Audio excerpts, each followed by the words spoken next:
A journey of personal growth isn't without obstacles. One obstacle that you may already encounter regularly is negative self-talk, which is incredibly common.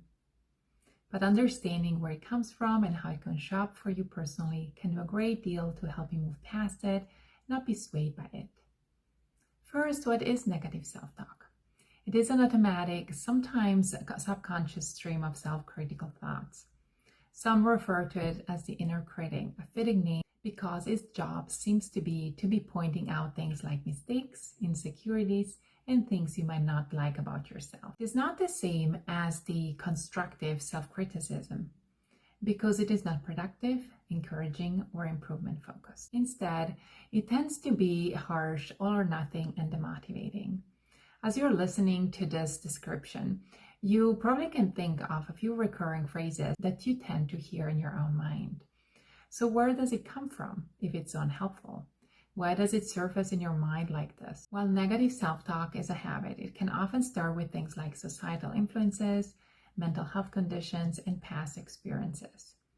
Whether your negative self-talk is because of messaging from cultural norms and social media, a caretaker's negative feedback while growing up, or difficulties with anxiety or depression, for example, the outcome is still the same.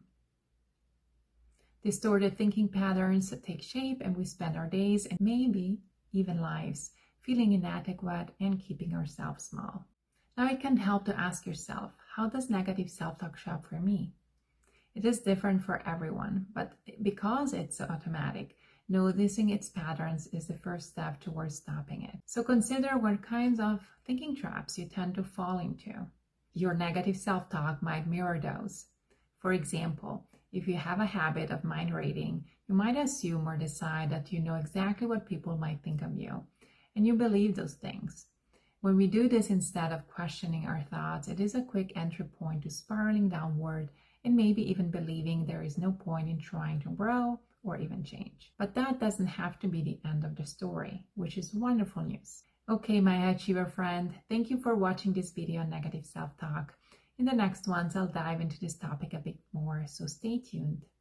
And by the way, as usually, I'd love to learn what resonated with you in this video, so feel free to leave a comment or send a private message to let me know. And take a look at my website, pamelabiascalosada.com, to learn more about who I am, what I do, how I can support you, and why it's important. Until next time, I wish you more clarity, ease, and joy.